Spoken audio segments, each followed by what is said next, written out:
ಎರಡನೇ ಹಂತದ ಲೋಕಲ್ ಫೈಟ್ಗೆ ತಾಲೂಕು ಆಡಳಿತ ಸಜ್ಜು. ರಾಮದುರ್ಗ ರಾಜ್ಯದಲ್ಲಿ ನಡೆಯುತ್ತಿರುವ ಎರಡನೇ ಹಂತದ ಗ್ರಾಮ ಪಂಚಾಯಿತಿ ಚುನಾವಣೆಗೆ ತಾಲೂಕು ಆಡಳಿತ ಸಕಲ ರೀತಿಯಲ್ಲಿ ಸಜ್ಜಾಗಿದೆ ಎಂದು ರಾಮದುರ್ಗ ತಾಲೂಕಿನ ದಂಡಾಧಿಕಾರಿ ಗಿರೀಶ್ ಸ್ವಾತಿ ಅವರು ಹೇಳಿದರು. ರಾಮದುರ್ಗದಲ್ಲಿ ಮಾಧ್ಯಮಗಳೊಂದಿಗೆ ಮಾತನಾಡಿದ ಅವರು, ಎರಡನೇ ಹಂತದ ಗ್ರಾಮ ಪಂಚಾಯಿತಿ ಚುನಾವಣೆಗೆ ರಾಮದುರ್ಗ ತಾಲೂಕಿನ ಆಡಳಿತ ವತಿಯಿಂದ ಚುನಾವಣಾ ಪೂರ್ವ ಕಾರ್ಯಗಳು ಪೂರ್ಣಗೊಂಡಿವೆ. ಯಾವುದೇ ರೀತಿಯಿಂದಲೂ ಚುನಾವಣಾ ಕಾರ್ಯದಲ್ಲಿ ಹಿನ್ನಡೆಯಾಗದಂತೆ ಎಚ್ಚರ ವಹಿಸಲಾಗಿದೆ ಎಂದು ತಿಳಿಸಿದರು.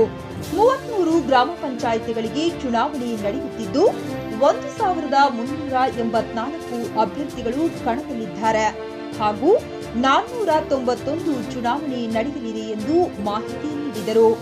ಈಗಾಗಲೇ 28 ಸ್ಥಾನಗಳಿಗೆ ಅವಿರೋಧವಾಗಿ ಆಯ್ಕೆಯಾಗಿದೆ ಎಂದ ಅವರು, 434 ಬೂತ್ಗಳೊಂದಿಗೆ ತಾಲೂಕಿನಾದ್ಯಂತ 845 ಸಿಬ್ಬಂದಿಗಳನ್ನು ಚುನಾವಣಾ ಕಾರ್ಯಕ್ಕೆ ನಿಯೋಜಿಸಲಾಗಿದೆ ಎಂದರು. 370 ಪೊಲೀಸ್ ಸಿಬ್ಬಂದಿಗಳನ್ನು ಮತ್ತು ಆರೋಗ್ಯ ಇಲಾಖೆಯ ಸಿಬ್ಬಂದಿಗಳನ್ನು ಸಹ ಬಳಸಿಕೊಳ್ಳಲಾಗುತ್ತಿದೆ ಎಂದು ವಿವರಿಸಿದರು. ಒಟ್ಟು ಆಯ್ಕೆಗೊಳ್ಳಬೇಕಾದ ಅಭ್ಯರ್ಥಿಗಳ ಸಂಖ್ಯೆ 520 ಎಂದು ಹೇಳಿದರು. ಯಾರೇ ಆಗಲಿ ಚುನಾವಣಾ ಕಾರ್ಯದಲ್ಲಿ ತೊಡಕುಂಟು ಮಾಡಿದರೆ ಹಾಗೂ ಅಕ್ರಮಗಳನ್ನು ಎಸಗಿದರೆ ಅಂತವರ ಮೇಲೆ ನಿರ್ದಾಕ್ಷಿಣ್ಯವಾಗಿ ಕ್ರಮ ಕೈಗೊಳ್ಳಲಾಗುವುದೆಂದು ಎಚ್ಚರಿಸಿದರು.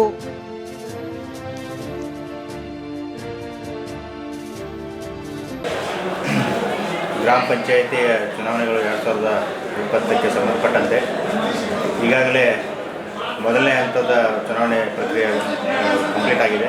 ಈಗ ಎರಡನೇ ಹಂತದ ಚುನಾವಣೆಯಲ್ಲಿ ನಮ್ಮ ಬೈಲಹೊಂಗಲ ಉಪವಿಭಾಗದಲ್ಲಿ ರಾಮದುರ್ಗ ಮತ್ತು ಸೌದತ್ತಿ ತಾಲೂಕುಗಳಲ್ಲಿ ಚುನಾವಣೆ ನಡೀತಾ ಇದೆ.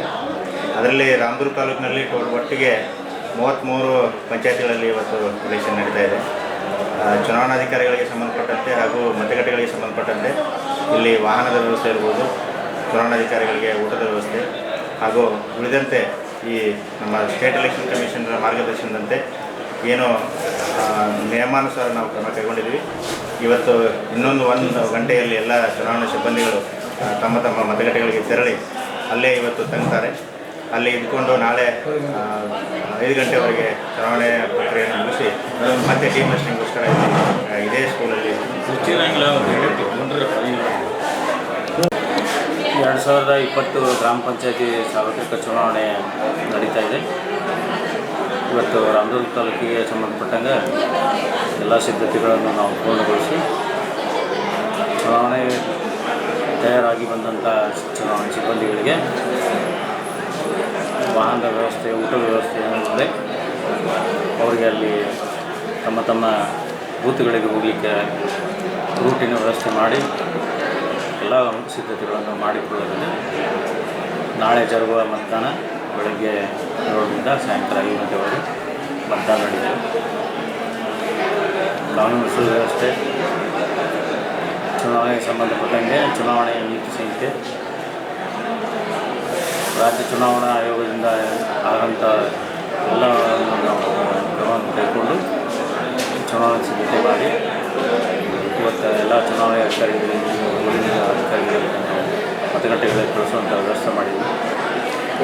ನಾಳೆ ಚುನಾವಣೆ ಶಾಂತಿಯುತವಾಗಿ ನಡೀತದೆ ಅಂತ ಹೇಳಿ ಈ ಸಂದರ್ಭದಲ್ಲಿ ಸರ್, ಟೋಟಲ್ ಸ್ಟಾಫ್ ಎಷ್ಟು? 842 ಸ್ಟಾಫ್ ಇದೆ. ಸಂಬಂಧಪಟ್ಟ ಎಲ್ಲ 840 ಸ್ಟಾಫ್ ಹಾಜರಾಗಿ ತಮ್ಮ ಸಂಬಂಧಿಸಿದ ಪೋಲಿಂಗ್ ಬೂತ್ಗಳಿಗೆ ಹೋಗಲಿಕ್ಕೆ ಏನು ಮಟೀರಿಯಲ್ದೊಂದಿಗೆ ಹೋಗಬೇಕಾಗಿದೆ ಅದೆಲ್ಲ ವ್ಯವಸ್ಥೆ ಮಾಡ್ಕೊಂಡಾಗ ಇದೆಲ್ಲ ಹೋಗ್ತಾರೆ. ಮಧ್ಯಾಹ್ನದಾಗ ಯಾವುದೇ ಸಮಸ್ಯೆ ಆಗಿಲ್ಲ ಅಂತ bus. Sir, KSRTC bus depot ಅಂದರೆ ಸುಮಾರು KSRTC ನಮಗೆ ರೂಟನ್ನು ನೋಡಿಕೊಂಡು ನಾವು KSRTC ಬಸ್ಸುಗಳ ವ್ಯವಸ್ಥೆ ಮಾಡಿದ್ದೀವಿ. 33 KSRTC ಬಸ್ಸುಗಳು, 6 ಕ್ರೂಸರ್ಗಳನ್ನು ಸ್ಪೇರಾಗಿ ಇಟ್ಕೊಂಡಿವಿ. ಎಲ್ಲ ರೂಟ್ಗಳಿಗೆ ಹೋಗುವಂಥದ್ದು ರೂಟ್ ಮಾರ್ಗಾಧಿಕಾರಿಗಳನ್ನು ನೇಮಿಸಿ ಎಲ್ಲ ಸೆಕ್ಟರ್ ಆಫೀಸರ್ ಮತ್ತು ರಿಟರ್ನಿಂಗ್ ಆಫೀಸರ್ಗೆ ಇವತ್ತು ಏನು ನಮ್ಮ ಸಿಬ್ಬಂದಿಗಳು ಹೋಗ್ತಾರೆ ಸುರಕ್ಷಿತವಾಗಿ ಅಲ್ಲಿ ತಲುಪಿ ಅವ್ರ ಕಡೆಯಿಂದ ನಾವು ತಲುಪಿರೋ ಬಗ್ಗೆ ಲಿಖಿತವಾಗಿ ಹೆಡ್ಗಳನ್ನು ತಗೊಂಡು ನಾವು ಚುನಾವಣೆ ಆಯೋಗಕ್ಕೆ ಕಳಿಸ್ಬೋದು. ಕಳೆದ 24/12/2020 ಶ್ರೀ ಧನಲಕ್ಷ್ಮಿ ಸಹಕಾರಿ ಸಕ್ಕರೆ ಕಾರ್ಖಾನೆಯ ವಾರ್ಷಿಕ ಸರ್ವೆ ಸಾಧಾರಣ ಸಭೆಗೆ ಹಾಜರಾಗಿ ಸಹಿ ಮಾಡಿದ ಸದಸ್ಯರ ಕಡತದ ನಕಲು ಪ್ರತಿಯನ್ನ ನೀಡಬೇಕೆಂದು ರಾಮದುರ್ಗದ ತಾಲೂಕಿನ ಸಹಕಾರಿ ಸಕ್ಕರೆ ಕಾರ್ಖಾನೆ ಸದಸ್ಯರು ಸಹಕಾರ ಸಚಿವರು ಸೇರಿದಂತೆ ಜಿಲ್ಲೆಯ ವಿವಿಧ ಅಧಿಕಾರಿಗಳಿಗೆ ಪತ್ರ ಬರೆದು ಮನವಿ ಮಾಡಿಕೊಂಡಿದ್ದಾರೆ. ಇದನ್ನು ನಾವು ಎಲ್ಲರೂ ಕೂಡ ವಿಚಾರ ಮಾಡ್ತೀವಿ ಅನ್ನೋದು. ಎರಡನೇದಂದ್ರೆ ನಾನು ಬರ್ಕೊಡ್ದೆ ಅವರು ಇದ್ರ ಪ್ರಸ್ತಾಪ ಮಾಡಿ ನಾನು ಮುಂದೆ ಮಾರುತಿ ಅಲ್ಲ ಕೊಪ್ಪದ ಮಾರುತಿ ಅವರು 3 ದಿವಸ ಟೈಮ್ ಕೊಡಿಸಿವ್ರಿ, ಎಲ್ಲರೂ ಬಂದು ಸಹಿ ಮಾಡೋಕ್ಕೆ ಅವಕಾಶ ಕೊಡಿಸಿದ್ವು ಅಂದ್ರೆ ಅವಾಗ ಮತ್ತೆ ಬಂದು ನಾನು ಮೈಕ್ ತೊಗೊಂಡು 3 ದಿವಸ ಅವಕಾಶ ಇಲ್ಲ ಕೊಟ್ರೆ ಎಷ್ಟು ಮೆಂಬರ್ಸ್ 20,000 ಮಂದಿ 20,000 ಚಿಲ್ಲರ ಐತ್ರಿ ಅದು ಅಷ್ಟ್ರಿಗೂ ಹಾಜರಾಗ್ಯಾರ ಅಂತ ತೋರಿಸ್ರಿ, ಇಲ್ಲ ಅಂದ್ರೆ ಇವತ್ತ ಮುಗಿಸ್ಬಿಡ್ರಿ ಅಂತ ಹೇಳಿನಿ. ಇದನ್ನ ನನಗೆ ಹೊಸಗೌಡ್ರ ಅಂತ ಫೋನ್ ಮಾಡಿದ್ರು, ಕಬ್ಬು ಬೆಳೆಗಾರರ ಸಂಘದ ಅಧ್ಯಕ್ಷರು. ನೀನು ಮುಂಜಾನೆ ಇದಕ್ಕಿಂತ ಮೊದಲು ನಾನು ಹಾಗೆ ಏಕೆ ಚೆನ್ನಾಗಿ ತೊಗೊಂಡ್ರು, ಏನು ರೀ 3 ದಿವಸ ಅವಕಾಶ ಕೊಟ್ಟಿದ್ರಂತ ನೀವೇ ಬೇಡ ಅಂದರೆ ಯಾಕೆ ಇಲ್ಲ, ನಾನು ಶಾಸಕರಿಗೆ ಫೋನ್ ಮಾಡಿದ್ವಿ, ಮಲ್ಲಣ್ಣವ್ರಿಗೆ ಫೋನ್ ಮಾಡಿದ್ವಿ, ನಾವು 3 ದಿವಸ ಅವಕಾಶ ಕೊಟ್ಟಿದ್ದೀವಿ, ಅವನ್ನ ಬಂದು ರಾಮಗೌಡನ ಬಂದು ಮಾಡ್ಸ್ಯಾನ ಅಂತೇಳಿ ಅಂತ ನಮ್ಮ ತಾಲೂಕಿನ್ಯಾಗ ನನ್ನ ಹೆಸರು ಕೆಡ್ಸಾಕ್ತಾರೆ. ನಾನು 3 ದಿವಸ ಬ್ಯಾಡ ಅನ್ನೋದು ಖರೆ, ಅಷ್ಟುರಿಗೂ ಹಾಜರಾಗಿರೋ ತೋರಿಸ್ರಿ ಅಥವಾ ಮತದಾನ ಹಾಕಿ ಮುಂದೆ ಬರಲಿ ಅಂತ ಹೇಳಿದ್ದಿ ಅಂತ ತಪ್ಪು ಸರಿ. ಆ ಪ್ರಕಾರ ಸಂಜೆ ಮುಂದೆ ಇವನ್ನ ಖಾಲಿ ಕೊಟ್ಟಾರ ನೋಡ್ರಿ. ಮುಂದೆ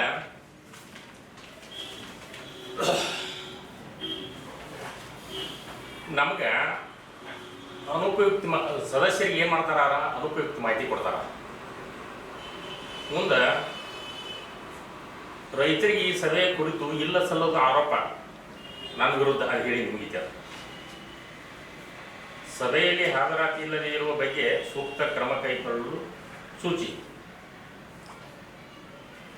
ಮುಂದೆ ಈಗ ಮಾಜಿ ಅಧ್ಯಕ್ಷರು ಸರ್ವಾಧಿಕಾರ ಧೋರಣೆ ತೋರಿಸಿದ್ರೆ ಸುಮ್ಮನೆ ಬರಲ್ಲ. ನಾನು ಎಲ್ಲರಿಗೂ ಅವಕಾಶ ಐತಿ ಮಾತಾಡ ಶಿವಪ್ಪನ ನೀವು ಸುಮ್ಮನೆ ಅಂತ ನಾನು ಹೇಳಿದ್ದೀನಿ, ನೀವು ನೋಡಿರಿ. ಮಾಜಿ ಅಧ್ಯಕ್ಷರು ಸರ್ವಾಧಿಕಾರ ಧೋರಣೆ ತೋರಿಸ್ತಾರ.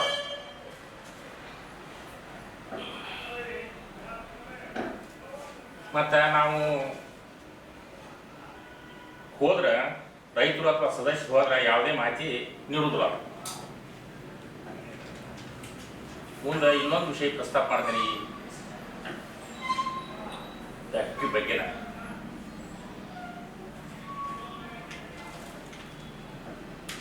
ಮಾದೇವಪ್ಪಣ್ಣ ಯರವಾಡ ಅವರು ಈಗ ಶಾಸಕರು 10 ವರ್ಷ ಅಧ್ಯಕ್ಷರಿದ್ದರು. ಮುಂದೆ ಮತ್ತೊಮ್ಮೆ ಚುನಾವಣೆ ಆಯ್ತು.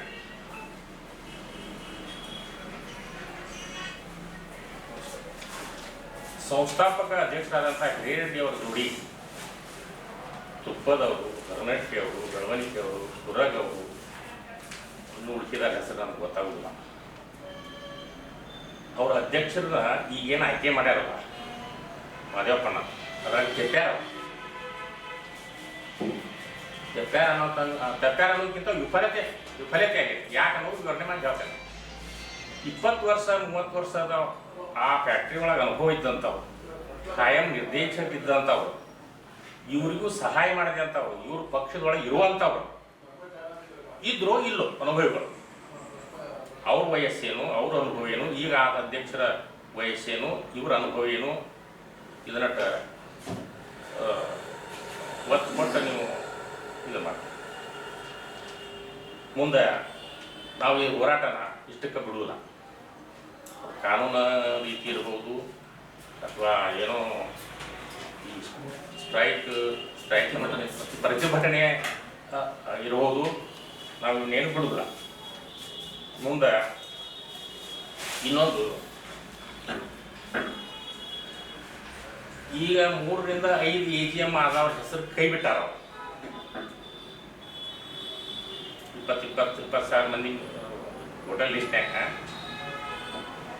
ಈಗ 4,500 ಚಿಲ್ಲರ್ ಏನೋ ಮಾಡ್ಯಾರ.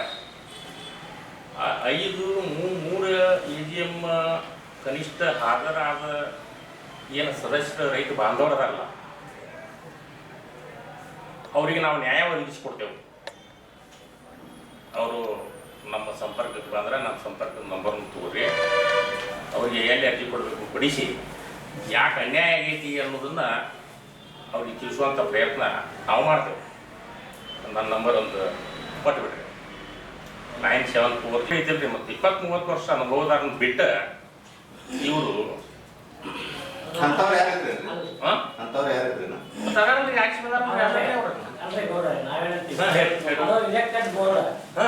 ಇಲೆಕ್ಟೆಡ್ ಬೋರ್ಡ್ನವ್ರು ತಾವು ಅವ್ರ ಅನುಭವದ ಸ್ಪರ್ಧೆ ಮಾಡ್ಬೋದಾಗಿತ್ತಲ್ಲ. ಮಾಡ್ಯಾರ ಅವ್ರಿಗೆ, ಅವರು ಅಟ್ಟಿಗ್ನಾಗ ಅದ. ಹಂಗಲ್ರಿ, ಅಧ್ಯಕ್ಷತೆ ಚುನಾವಣೆ ನಡೀತಿತ್ತದ ಅಲ್ಲ, ಅದನ್ನ ನಾವು ಪ್ರೆಸ್ ಮೀಟ್ ಫಸ್ಟ್ ಕರೆದ್ರಿ.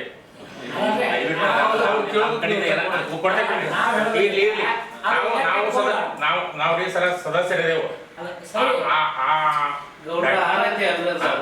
ಚುನಾಯಿತ ಮಂಡಳಿ ಇತ್ತ, ಮಂಡಳಿಯಲ್ಲಿ ಅವ್ರ ಯಾಕೆ ನಾಮಪತ್ರ ಸಲ್ಲಿಸಲಿಲ್ಲ ಅಧ್ಯಕ್ಷ ಆಗೋದಕ್ಕೆ? ಅದ್ರ ವ್ಯವಸ್ಥೆ ಮಾಡಿರ್ತಾರೆ ಅದನ್ನ ಕೇಳಕ್ ಬರ್ಲಿಕ್ಕೆ ಬಿಡ್ರಿ. ನಾವು ಸೂಕ್ತ ಅಲ್ಲ ಅದು ಗೌಡ್ರ. ಮೋಸ್ಟ್ಲಿ ನನಗನ್ಸಿ ಮಟ್ಟಿಗೆ ಅವ್ರು ಯಾರು ಉಳಿದವ್ರು ಯಾರು ಇವತ್ತು ಅಲ್ಲ ಅಂತ ನಮಗೆ ಅನಿಸ್ತದ. ಇರ್ಲಿ ಬಿಟ್ಬಿಡ್ರಿ. ಸೊ ಒಳ್ಳೆ ಮಾದೇವಪ್ಪನ್ ಬಿಟ್ರೆ ನೆಕ್ಸ್ಟ್ ಕ್ಯಾಂಡಿಡೇಟ್ ಅಂದ್ರೆ ಅವ್ರ ಇದ್ರೂ ಏನು ಕೆಡಕಲ್ಲ ಅಂತ ನಾವು ಅವ್ರು ಆರ್ಸಿ ಬಂದಿದ್ರಲ್ಲ, ಅವ್ರ ಸೂಕ್ತ ಆಯ್ಕೆ ಮಾಡಿದಾಗ ನಾವೆಲ್ಲ ಅವಿರೋಧ ಆಯ್ಕೆ ಅಂದ್ರೆ ಅವ್ರೆಲ್ಲಾರು ಸಹಮತ ಆದಂಗ ಜಿಜಿ ಅವ್ರು ಎಕ್ಸ್ಪೈರ್ ಆದ್ರ ಎಕ್ಸ್ಪೈರ್ ಆಗಿದ್ದಕ್ಕೆ ಅದು ಅಲ್ಟಿಮೇಟ್ ಅವ್ರಿಗೆ ಜಾಗ ಸಿಕ್ತಷ್ಟೇ. ಎಲ್ಲ ನೋಡ್ತಿರೋ ಫೋಟೋ ಉಟ್ಕೊಂತಿರೋ ಇಂಥವು ಭಾಳ ಇದು ಫಸ್ಟ್ ಅವ್ರ ಸಹಿ ಮಾಡಿದ್ರು. ಇದನ್ನ ಮಾಡ್ಲಿಕ್ಕೆ ಸಹಿ ಮಾಡ್ಕೊಂತಾರಲ್ಲ, ರಿಜಿಸ್ಟರ್ ಮಾಡಂತ ಹೇಳ್ತೀನಿ. ಅಲ್ಲಿ ಹೇಳಿಲ್ಲ ನಾವು. ಯಾಕಂದ್ರೆ ವಿಷಯ ಹೇಳ್ಬಿಟ್ಟೆ. ಈಗ ಏನು ಈ ಪತ್ರಿಕೆ ಕಳಿಸ್ಯಾರಲ್ರಿ ಅವರು, ಇವನ್ನ ಮೀಟಿಂಗನ್ನು ಬೇಕಂತ ಲೇಟ್ ಮಾಡ್ಯಾರು. ಇವನು ಲೇಟ್ ಕಳಿಸ್ಯಾರ. ಇದು 21ನೇ ತಾರೀಕು ಬಂದತಿ, ನೋಡ್ಕೋಬಹುದು. ನಾವು 5 ದಿವಸಗಳ ಪ್ರಶ್ನೆ ಹ್ಯಾಂಗೆ ಕೇಳೋದು ರೈತರು? 21ಕ್ಕೆ ಬಂದೈತಿ, 5 ದಿವಸದೊಳಗೆ ನಮಗೆ ಪ್ರಶ್ನೆ ಕೇಳೋದು ಹೇಳ್ತಾರ ಅವ್ರು. ಯಾಕೆ ಇದನ್ನ ಮಾಡ್ಯಾರ ಅಂದ್ರೆ ಅವರು ಮಣ್ಣಿ ಚುನಾವಣೆ ಎದ್ದೋದು ಮಾಡ್ಯಾರ. ಸದಸ್ಯರ ಹೆಸರು ಭಾಳ ಬಿಟ್ಟಾರ.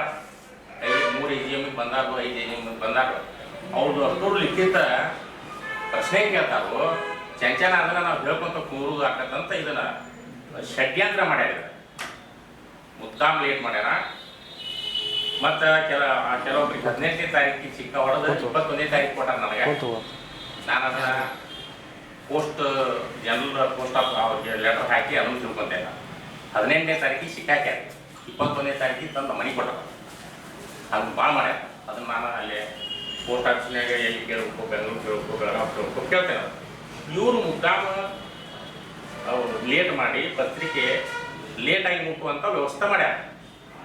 ಪ್ರಶ್ನೆ ಕೇಳಬಾರ್ದು ಅನ್ನೋದು 20,000 ಮಂದಿಯಾಗ ಇಬ್ಬರ ಪ್ರಶ್ನೆ ಕೇಳ್ಯಾರ. ಹೌದಲ್ರಿ? ಇವರೊಬ್ರು ಇನ್ನೊಬ್ರು ಯಾರ 20,000 ಮಂದಿಯಾಗ ಇಬ್ಬರ ಪ್ರಶ್ನೆ ಕೇಳುವಂಥ ವ್ಯವಸ್ಥೆ ಮಾಡ್ಯಾರ ಅವ್ರ.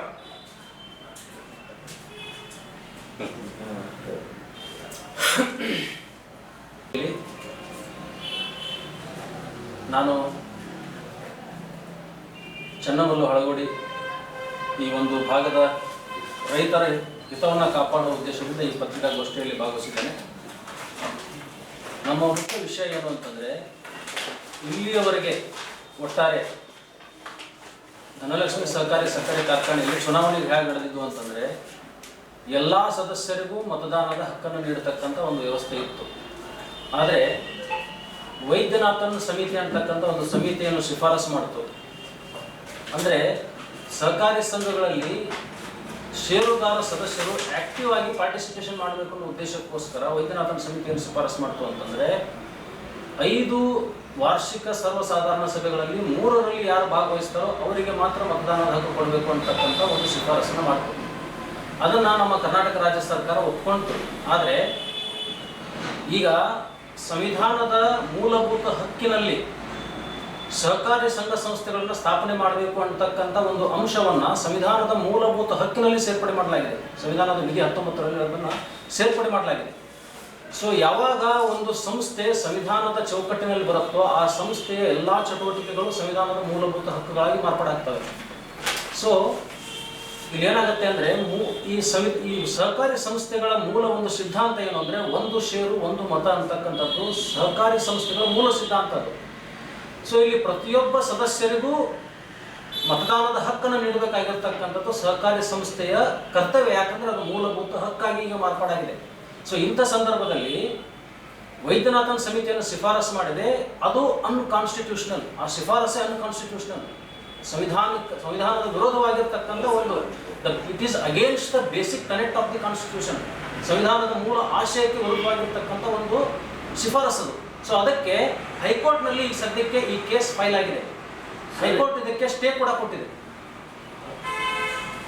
ಕೇಳ ಸರ್, ಜಾರಿಗೆ ಆಗಿದೆ ಇಲ್ಲ, ಜಾರಿಗೆ ಆಗಿದೆ, ಸರ್ಕಾರ ಒಪ್ಕೊಂಡಿದೆ, ಜಾರಿಗೆ ಆಗಿದೆ, ಆದರೆ ಇದರ ವಿರುದ್ಧ ಇಂಪ್ಲಿಮೆಂಟ್ ಆಗಿದೆ. ಆದರೆ ಇದರ ವಿರುದ್ಧ ಹೈಕೋರ್ಟ್ ನಲ್ಲಿ ಕೇಸ್ ಇದೆ, ಹೈಕೋರ್ಟ್ ನಲ್ಲಿ ಸ್ಟೇ ಇದೆ. ಅಲ್ಲ, ಅವಾಗ ಬೇಕಾದ್ರೆ ಬದಲಿ ಮಾಡಿಬಿಡ್ರಿ. ಈಗ 3 ಮೀಟಿಂಗ್ ಬರಲಿಲ್ಲ ಅಂದ್ರೆ ಒನ್ಸ್ ಹೈಕೋರ್ಟ್ ನಲ್ಲಿ ಸ್ಟೇ ಇದ್ರೆ ಸರ್ಕಾರ ಯಾವುದೇ ಚಾಲ್ತಿಯಲ್ಲಿ ಇರ್ತಕ್ಕಂಥ ಇಂಪ್ಲಿಮೆಂಟೇಷನ್ ಇರ್ತಕ್ಕಂಥ ಕಾನೂನನ್ನ ನಿಲ್ಲಿಸಬೇಕಾಗತ್ತೆ. ಹೈಕೋರ್ಟ್ ನಲ್ಲಿ ಸ್ಟೇ ಇದ್ದಾಗ ಚುನಾವಣಾ ಅಧಿಕಾರಿಗಳನ್ನ ಪ್ರಶ್ನೆ ಮಾಡ್ತಾರೆ, ಅದು ಪ್ರಶ್ನೆ ಮಾಡಬಹುದಾಗಿತ್ತು. ಅಂದ್ರೆ ಇವರು ಆ ಸ್ಟೇಯನ್ನ ಗಮನದಲ್ಲಿ ಇಟ್ಟುಕೊಳ್ಳದೆ ತಾಂತ್ರಿಕವಾಗಿ ತಮ್ಮ ಅನುಕೂಲಕ್ಕೆ ತಕ್ಕಂತೆ ಚುನಾವಣೆ ಮಾಡಿಕೊಳ್ಳುವ ಸಲುವಾಗಿ ಬಹಳಷ್ಟು ಫ್ಯಾಕ್ಟರ್ ಮಾಡ್ತಾರೆ. ಇದೇ ಪಾಯಿಂಟ್ ನಾನು ಬರ್ತೇನೆ ರೀ. ಬಹಳಷ್ಟು ನೀವು ಅವಾಗ ಮಾಡಿದ್ರೆ ನಾವು ಇದನ್ನ ಅಬ್ಜೆಕ್ಷನ್ ನಾನು ಪರ್ಸನಲ್ ಆಗಿ ಇದನ್ನ ಅಬ್ಜೆಕ್ಷನ್ ಕೊಡ್ಬೇಕು ಮಾಡಿದ್ರಿ. ಬಟ್ ಕೊರೋನಾ ಇರೋದ್ರಿಂದಾಗಿ ನಾನು ಅಲ್ಲಿರೋದ್ರಿಂದ ನನಗೆ ಮಾಹಿತಿಯ ಕೊರತೆಯಿಂದಾಗಿ ನಾನು ಈ ವರ್ಷ ಇದನ್ನ ಯಾವುದೇ ಅಬ್ಜೆಕ್ಷನ್ ಕೊಟ್ಟಿಲ್ಲ. ಮಾಹಿತಿ ಕೊರತೆ ಅಲ್ಲ, ನಾನು ಕೊಟ್ಟಿಲ್ಲ, ಬಟ್ ನಾವು ಒಪ್ಕೊಂತೀನಿ, ನಾನು ಹೇಳ್ತೀನಿ ಮುಂದಿಂದು. ಬಟ್ ಈಗೇನು ಇವ್ರು ಮಾಡಿದಾರಲ್ಲ, ಇದರಲ್ಲಿ ಏನು ಒಂದು ಲೋಪದೋಷಗಳದಾವ ಅಂತಂದ್ರೆ ಕೆಲವೊಂದಿಷ್ಟು ವ್ಯಕ್ತಿಗಳು ಮರಣ ಹೊಂದಿದ್ದಾರೆ, 3-4 ವರ್ಷಗಳ ಹಿಂದೆ ಮರಣ ಹೊಂದಿದ್ದಾರೆ. ಸೊ ಅಂತ ಸದಸ್ಯರ ಹೆಸರು ಇಲ್ಲಿ ಇದಕ್ಕೆ ಹಾಜರಾಗಿದ್ದಾರೆ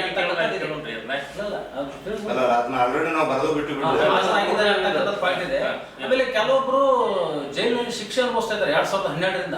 ಅಂಥವ್ರು ಕೂಡ AGMಗೆ ಹಾಜರಾಗಿದ್ದಾರೆ ಅಂತಕ್ಕಂಥ ಒಂದು ಇವರು ಅನುಮತಿ ಕೊಟ್ಟಿದ್ದಾರೆ. ಸೊ ಈ ರೀತಿ ಅನುಮತಿ ಕೊಡಬಾರ್ದು. ಆಮೇಲೆ ಇನ್ನೊಂದು ನಾವಲ್ಲಿ ಎತ್ತಿರ್ತಕ್ಕಂಥ ಒಂದು ಪ್ರಶ್ನೆ, ಷೇರುದಾರರಿಗೆ ಸಕ್ಕರೆ ಹಂಚಿಕೆ ಬಗ್ಗೆ ನಾವು ಪ್ರಶ್ನೆ ಎತ್ತಿದ್ವಿ. ಎಲ್ಲಿ ಸಕ್ಕರೆ ಹಂಚಿಕೆ ಮಾಡೋದ್ರಲ್ಲಿ ಲೋಪದೇಶ ಇದೆ, ಅದನ್ನು ನಿಲ್ಲಿಸ್ರಿ ಅಂತಕ್ಕಂಥದ್ದು. ಅದಕ್ಕೆ ಭಾಳಷ್ಟು ಅಬ್ಜೆಕ್ಷನ್ ಬಂತಲ್ಲಿ. ನೀವು ಮಾತನಾಡ್ತಿರ್ತಕ್ಕಂಥ ತಪ್ಪು ಅಂತಕ್ಕಂಥದ್ದು ನನಗೆ ಅಬ್ಜೆಕ್ಷನ್ ಬಂತು. ಸೊ ನನ್ನ ಒಂದು ವಿಚಾರ ಏನಿತ್ತು ಅಂತಂದರೆ, ಸಹಕಾರಿ ಸಂಘಗಳ ನಿಯಮದ ಪ್ರಕಾರ ಫೈನಾನ್ಷಿಯಲ್ ಮ್ಯಾಟರ್ ಯಾವುದೇ ಇರಲಿ, ₹1 ನೀವು ಎಕ್ಸ್ಪೆಂಡಿಚರ್ ಮಾಡಿರಿ, ₹2 ಎಕ್ಸ್ಪೆಂಡಿಚರ್ ಮಾಡಿರಿ, ಪ್ರತಿ ರಿಸಿಪ್ಟ್ ಆ್ಯಂಡ್ ಪೇಮೆಂಟ್ಗೆ ರಿಸಿಪ್ಟ್ಗಳಿರಬೇಕು, ಆಮೇಲೆ ದಾಖಲಾತಿಗಳಿರಬೇಕು. ಆದರೆ ಈ ಸಕ್ಕರೆ ಹಂಚಿಕೆ ವಿಚಾರದಲ್ಲಿ ಯಾವುದೇ ರೀತಿಯ ದಾಖಲಾತಿಗಳನ್ನು ಅವರು ಮೇಂಟೈನ್ ಮಾಡಿಲ್ಲ. ನಮ್ಮ ಪ್ರಶ್ನೆಗಳ ಅಲ್ಲೇ ಅವರು ಉತ್ತರನೇ ಕೊಟ್ಟರು, ನಮಗೆ ಅದನ್ನು ಮೇಂಟೈನ್ ಮಾಡಕ್ಕೆ ಬರಲ್ಲ ಅಂತ. ಯಾರು ಈ ಮಾಳ್ವಾಡ್ ಅವರು ಅಲ್ಲಿ ಇರ್ತಕ್ಕಂಥ ಒಬ್ಬ ಇಲ್ಲ, ಅವ್ರು ಹೇಳಿದ್ರೆ ಸೆಸ್ ಅದಕ್ಕೆ ಟ್ಯಾಕ್ಸ್ ಕೊಡಬೇಕಾಗುತ್ತಲ್ಲ. ಈಗ ಡೈರೆಕ್ಟ್ ಆಗಿ ಅವ್ರಿಗೆ ಸೇರು ಮೆಂಬರ್ಗೆ ನಾವು ಡಿವಿಡೆಂಡ್ ಡಿಸ್ಟ್ರಿಬ್ಯೂಟ್ ಮಾಡಿದ್ರೆ ಇಂತಿಷ್ಟು % ನಾವು ಗೌರ್ಮೆಂಟ್ ಟ್ಯಾಕ್ಸ್ ಕಟ್ಟಬೇಕಾಗುತ್ತೆ. ಅದು ₹3 ಕೋಟಿ ನಾವು ಟ್ಯಾಕ್ಸ್ ಕಟ್ಟಬೇಕಾಗ್ತೈತಿ. ಎಷ್ಟು 30 ಎಷ್ಟು ಹೇಳಿದ್ರು ಅವರು, ಅಷ್ಟು ಟ್ಯಾಕ್ಸ್ ಕಟ್ಟಬೇಕಾಗ್ತೈತಿ. ಅದ್ರ ಸಂಬಂಧ ನಾವು ಡಿವಿಡೆಂಡ್ ರೂಪದಲ್ಲಿ ನಾವು ಸಕ್ಕರೆ ವಿತರಣೆ ಮಾಡಿದ್ರೆ ಸಕ್ಕರೆ ವಿತರಣೆ ಮಾಡುವುದರ ಬಗ್ಗೆ ನಮ್ಮ ಅಬ್ಜೆಕ್ಷನ್ ಇಲ್ಲ. ಸಕ್ಕರೆ ವಿತರಣೆ ಮಾಡತಕ್ಕಂಥ ಸಂದರ್ಭದಲ್ಲಿ ಪ್ರತಿಯೊಬ್ಬ ಸಕ್ಕರೆ ಷೇರುದಾರನ ಹೆಸರಿನಲ್ಲಿ ಅವರು ಎಷ್ಟು ಹಣವನ್ನು ಸಕ್ಕರೆ ಕಾರ್ಖಾನೆಯಿಂದ ಎಕ್ಸ್ಪೆಂಡಿಚರ್ ಮಾಡ್ತಾರೆ ಅಂತಂದ್ರೆ, ₹3,300 ಅಲ್ಲಿ ಷೇರು ದರ ಇತ್ತಂತಂದ್ರೆ ₹2,000 ನಮ್ಮ ಕಡೆ ತಗೊಂತಾರೆ, ₹1,300 ಒಬ್ಬ ಷೇರುದಾರನ ಹೆಸರಿನಲ್ಲಿ ಅವ್ರು ಖರ್ಚು ಹಾಕ್ತಾರೆ. ಇಲ್ಲಿ ರ್ಯಾಂಡಮ್ ಆಗಿ 20,000 ಜನಕ್ಕೆ ನಾವು ಷೇರುದಾರರಿಗೆ ಸಕ್ಕರೆ ಹಂಚಿಕೆ ಮಾಡಿದ್ದೇವೆ ಅಂತಕ್ಕಂಥ ಅವ್ರು ಸ್ಟೇಟ್ಮೆಂಟ್ ಏನು ಕೊಡ್ತಾರಲ್ಲ, ಅದು ರ್ಯಾಂಡಮ್ ಎಕ್ಸ್ಪ್ಲನೇಷನ್. ಅದೊಂದು ಅಧಿಕೃತ ಅಂಕಿ ಸಂಖ್ಯೆ ಅಲ್ಲ. ₹1 ಎಕ್ಸ್ಪೆಂಡಿಚರ್ ಮಾಡಬೇಕಾದ್ರೆ ಪೇಮೆಂಟ್ ಆ್ಯಂಡ್ ರಿಸಿಪ್ಟ್ ಮೇಂಟೈನ್ ಮಾಡಬೇಕಲ್ಲಿ. ಆ ಸಕ್ಕರೆ ಹಂಚಿಕೆ ಮಾಡತಕ್ಕಂಥ ಸಪರೇಟ್ ರಿಜಿಸ್ಟರ್ ಇರಬೇಕು. ರಿಜಿಸ್ಟರ್ನಲ್ಲಿ ಷೇರುದಾರ ಡೈರೆಕ್ಟ್ ಆಗಿ ಸಹಿ ಮಾಡಿ ಅದನ್ನು ಪಡ್ಕೋಬೇಕು ಸಕ್ಕರೆಯನ್ನು. ಆವಾಗ ಆ ಷೇರುದಾರನ ಹೆಸರಿನಲ್ಲಿ ₹1,300 ಇವರು ಖರ್ಚು ಹಾಕೋದಕ್ಕೆ ಇವರಿಗೆ ಅಧಿಕಾರ ಇದೆ. ಸೊ ಇವ್ರು ಮಾಡ್ತಿದ್ದಾರೆ, ಟೋಟಲಿ 20,000 ಮಂದಿ ಕೊಟ್ಬಿಟ್ಟಿದ್ದೀವಿ ನಾವು. ಈಗ ಬ್ಯಾಂಕ್ನಲ್ಲಿ ನಾವು ಯಾರೋ ಸಾಲ ತೆಗೆದುಕೊಂಡ್ರು ಕೂಡ ನಿನಗೆ ಸಾಲ ಕೊಟ್ಟಿದ್ದೀವಿ, ನಿನಗೆ ಸಾಲ ಕೊಟ್ಟಿದ್ದೀನಿ ಬಾಯಲ್ಲಿ ಹೇಳಿದ್ರೆ ಆಗಂಗಿಲ್ಲ, ಅಲ್ಲಿ ಡಾಕ್ಯುಮೆಂಟ್ಸ್ ಇರುತ್ತೆ. ಸೊ ಹಾಗೆ ಒಬ್ಬ ವ್ಯಕ್ತಿಯಿಂದ ₹1,300 ಎಕ್ಸ್ಪೆಂಡಿಚರ್ ಹಾಕಬೇಕಾದ್ರೆ ಆ ವ್ಯಕ್ತಿಗೆ ಕೊಟ್ಟಿದ್ದೀವಿ ಅಂತಕ್ಕಂಥ ದಾಖಲಾತಿ ಬೇಕು. ಸೊ ಇವರು 7,000 ಕೊಟ್ಟಿದ್ದಾರೆ, 5,000 ಜನರು ಕೊಟ್ಟಿದ್ದಾರೆ, ನಾನು ವಾದ ಮಾಡ್ತೀನಿ. 15,000 ಜನರು ಕೊಟ್ಟಿಲ್ಲ ಅಂತೀನಿ. ಅವಾಗ ಏನು ಮಾಡ್ತೀರಿ? ಆ 15,000 ಜನರದ್ದು ಇವರು 1300 ರೂಪಾಯಿ ಒಬ್ಬರಂತೆ 1.5 ರಿಂದ 2 ಕೋಟಿ ರೂಪಾಯಿ ಎಕ್ಸ್ಪೆಂಡಿಚರ್ನ ಇವರು ಆ ಜನರ ಹೆಸರಿನಲ್ಲಿ ಖರ್ಚು ಹಾಕಿ ಅಲ್ಲಿ ಇವರು ಅಕ್ರಮವಾಗಿರ್ತಕ್ಕಂಥ ಹಣ ಗಳಿಕೆ ಮಾಡೋದಕ್ಕೆ ಅವಕಾಶ ಇದೆ. ಸೊ ಇದನ್ನು ನಾನು ವಿರೋಧ ಮಾಡ್ತಿರ್ತಕ್ಕಂಥ ನನ್ನ ಉದ್ದೇಶ.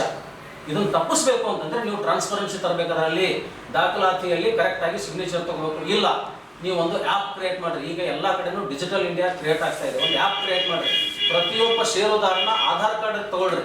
ಆಧಾರ್ ಕಾರ್ಡ್ ಲಿಂಕ್ ಮಾಡಿ ಥಂಬ್ ಇಂಪ್ರೆಷನ್ ಮನೆಯಲ್ಲೇ ಕೂತ್ಕೊಂಡು ಅವನು ಹೆಬ್ಬಟ್ಟಿನ ಸಹಿ ಕೊಡೋದಕ್ಕೆ ಅವಕಾಶ ಕೊಡ್ರಿ. ನನ್ನ ಸಕ್ರೆ ಬೇರೆಯವ್ರು ಬಂದು ಹೋಗ್ತಾ ಇದ್ದಾರೆ, ನಾನು ಇಲ್ಲೇ ಡಿಜಿಟಲ್ ಸಿಗ್ನೇಚರ್ ಮಾಡ್ತೀನಿ, ನನ್ನ ಸಕ್ರೆ ಕೊಡ್ರಿ ಅಂತ ಹೇಳ್ತಕ್ಕಂಥ ಒಂದು ವ್ಯವಸ್ಥೆ ಕ್ರಿಯೇಟ್ ಮಾಡಿ. ಸೊ ಈ ರೀತಿ ಕ್ರಿಯೇಟ್ ಮಾಡಿದ್ರೆ ಟ್ರಾನ್ಸ್ಪರೆನ್ಸಿ ಕ್ರಿಯೇಟ್ ಆಗುತ್ತೆ, ಕರಪ್ಷನ್ ಆಗೋದು ತಪ್ಪತ್ತೆ. ಇವರ ಮೂಲ ಆದಾಯದ ಮೂಲವೇ ಸಕ್ಕರೆ ಹಂಚಿಕೆ ನನ್ನ ಪ್ರಕಾರ. 2018ರಲ್ಲಿ ನಾನು ಸೌಂದರ್ಯ ರಾಜನ್ ಅಂತಕ್ಕಂಥ ಒಬ್ಬರು ಏನು MD ಇದ್ರಲ್ಲ ಈಗ ನಮ್ಮ ಸಕ್ಕರೆ ಕಾರ್ಖಾನೆ, ಅವಾಗ ನಾನು ನೇರವಾಗಿ ಅವ್ರಿಗೆ ಭೇಟಿಯಾಗಿದ್ದೆ. ನೀವು ಸಕ್ಕರೆ ಯಾವ ದರದಲ್ಲಿ ಮಾರಾಟ ಮಾಡಿದ್ರಿ ಅಂತ ಕೇಳಿದ್ದೆ. ಅವಾಗ ಅವರು 32 ರೂಪಾಯಿ 50 ಪೈಸೆಗೆ 1 kg ಕೊಟ್ಟಿದ್ದೀವಿ ಅಂತ ನನಗೆ ಹೇಳಿದ್ರು. ಆದರೆ ಅವ್ರು ಲಿಖಿತ ದಾಖಲೆ ಕೊಡ್ರಿ ಅಂತಂದ್ರೆ ಕೊಡಲಿಲ್ಲ. ಆಮೇಲೆ ಹೊರಗಡೆ ಬಂದು ಅದೇ ಏಜೆಂಟ್ ಇದ್ದಾಗ ಶೆಟ್ಟರ್ ಹೇಳಿದ್ರಲ್ಲ, ಇವರು ಶೆಟ್ಟರ್ ಅವಾಗ ಅಲ್ಲಿ ಇದಕ್ಕೆ ಏನು ಸೆಕ್ರೆಟರಿಯಾಗಿ ಅಥವಾ ಯಾವುದೋ ಒಂದು ಹುದ್ದೆ ಸಿಬ್ಬಂದಿಯಾಗಿ ಕೆಲಸ ಮಾಡ್ತಾ ಇದ್ರು. ಅವಾಗ ಅವ್ರು ಹೊರಗಡೆ ಒಂದು ಏಜೆಂಟ್ನಲ್ಲಿ ಏನು ಹೇಳಿದ್ರು ಅಂದರೆ 34 ರೂಪಾಯಿ 60 ಪೈಸೆದಂಗೆ ನಾವು ಖರೀದಿ ಮಾಡಿದ್ದೇವೆ ಅಂತಕ್ಕಂಥ ಒಂದು ಸ್ಟೇಟ್ಮೆಂಟ್ ಕೊಟ್ಟರು. ಅಲ್ಲಿ 2 ರೂಪಾಯಿ 10 ಪೈಸೆ ಡಿಫರೆನ್ಸ್ ಕ್ರಿಯೇಟ್ ಆಯಿತು. 20 ಲಕ್ಷ kg ಅಂತಂದ್ರೆ 2 ರೂಪಾಯಿ ಡಿಫರೆನ್ಸ್ನಲ್ಲಿ 42 ಲಕ್ಷ ರೂಪಾಯಿ ಬರೀ ಸಕ್ಕರೆ ಖರೀದಿ ವ್ಯವಹಾರ ಆಗಿದ್ದು ನನ್ನ ಗಮನಕ್ಕೆ ಬಂತು.